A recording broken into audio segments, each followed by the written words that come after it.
Good afternoon, everyone. Hopefully this is on. Everyone hear me? Yeah, thank you.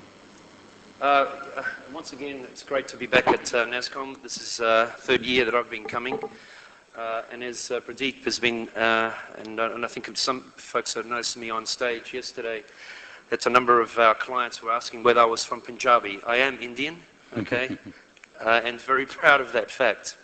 I'm in India quite a bit. And one of the things that when we decided to launch the survey here is because a number of our clients, and I was told the press yesterday, are choosing India as the primary location.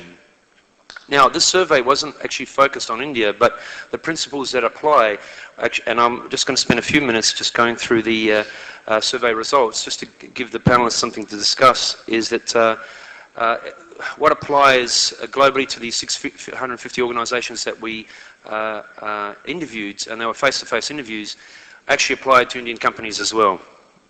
So if I can start, one of the things that we're all keen, and the 1,500 members here would know, sourcing is a very competitive and now a strategic game.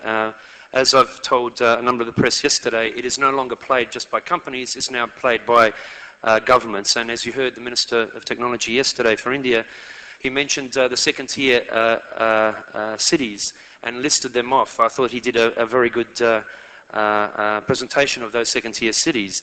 The thing is that now, even within India and across the globe, organisations and countries are playing for this share of this large global market.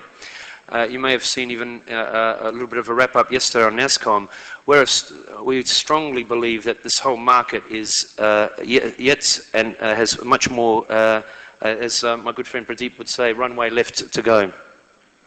One of the things that we've done on this survey is look at whether sourcing is succeeding and failing. And if I can put it just quickly, just to summarise what Pradeep did say, it was 650 organisations in about 32 countries. The respondents were C-level executives, and looking at their mindset, do they believe that sourcing or outsourcing, offshoring, captives, is it working? And most of the respondents were over $1 billion USD, and I know there's a lot of vendors that, and others will be interested in what some of the results had to say.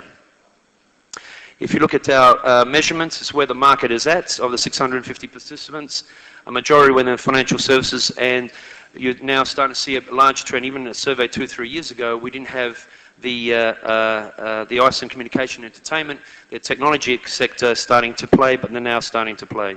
So it's quite a broad range right across the board. Our regional inputs, which is quite probably the most interesting in our first survey of this size, is that a lot of it was coming out of Asia. Asian companies are now starting to offshore and outsource as well. Do not assume this is a Western thing or European thing or US thing. It is very much with Asian companies as well. And that's one trend we've told a lot of our clients to start checking.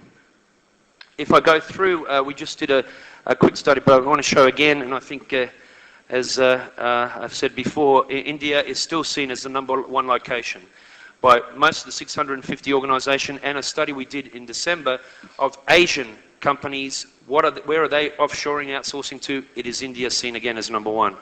But one I want to just point out is one that it wasn't on the rankings in the past, was Vietnam.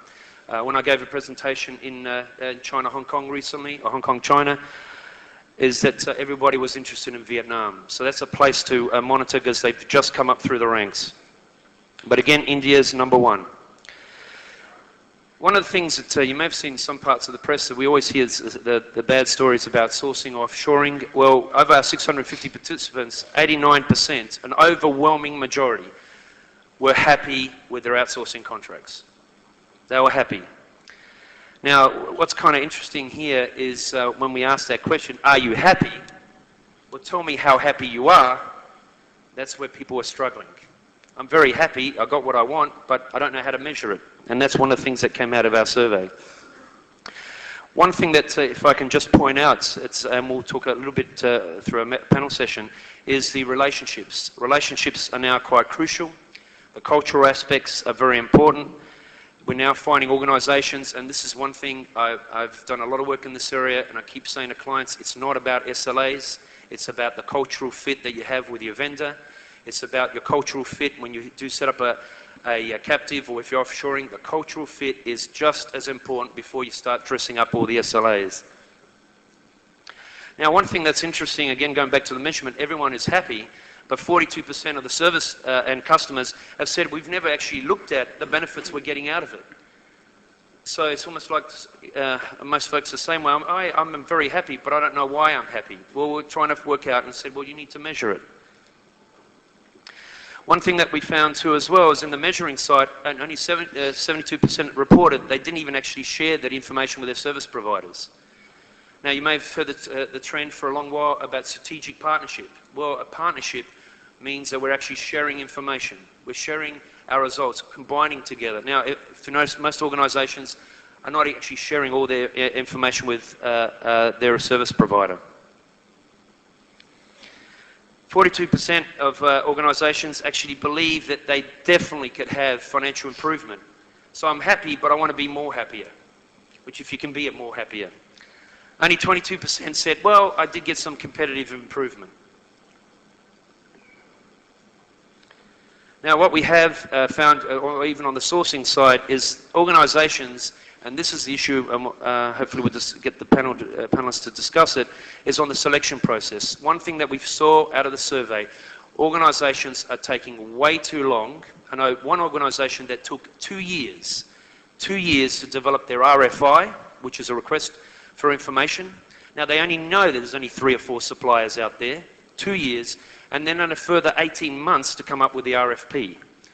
Now, the market has moved in 2.5, 3 years. Do you not think so? So taking this amount of time to draw up an RFP when there's only maybe 3 or 4 players you already know you're going for is, I keep saying to my clients, is a waste of money. It's actually a negligent waste of money. If you know that your suppliers, you get to your 3 or 4, and then come and work with an RFP with those 3 or 4. The process we have seen, and probably the most staggering part of the results, is half of the respondents of 650 organizations, when they do go down to the outsourcing path, they actually take up to 6 months to choose a sourcing provider.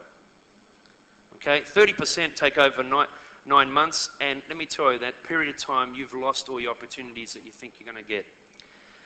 And when we've spoken to service providers, because of the 650, almost over 100 were service providers, they felt the same thing. The cost of actually trying to meet the RFP, the RFI, is quite considerable even for them. So we're a strong believer that both sides, both the service provider and the organization wishing to outsource offshore, needs to reduce the amount of time in administration. One of the things that come out of the survey, and it's quite clear whenever we've seen surveys, is people don't forget to focus on the people side.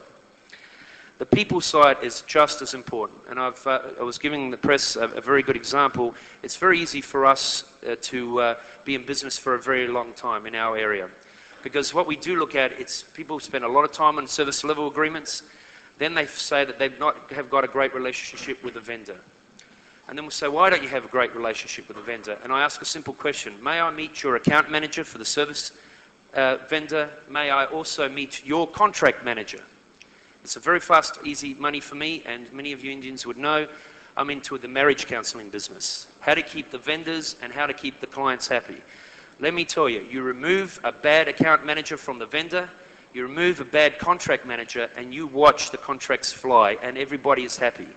When you've got 2 antagonists working on that contract, that's why sometimes the contracts fail. The people side is very loud and clear of the 650 entities and saying that it's not about SLAs, it's not about contracts, it's about the people that we have managing the contract and the vendor side of actually wanting to make sure that we achieve our great business benefits. From an evolution side, and I'll leave it on this point, on the survey, it's very, I was talking to some of the panelists just before, I'm a very, very simple guy. One thing that when you see contracts, people spend months designing SLAs, months designing contracts, months spending on doing all their KPIs, but at the end of the day, it's 2 people in a room wanting to get the best benefits, and to get that, you go to simple structure, simple strategy to say, this is the outcome I want to achieve, and this is how you and I will share the risk and performance. Over to you, Pradeep.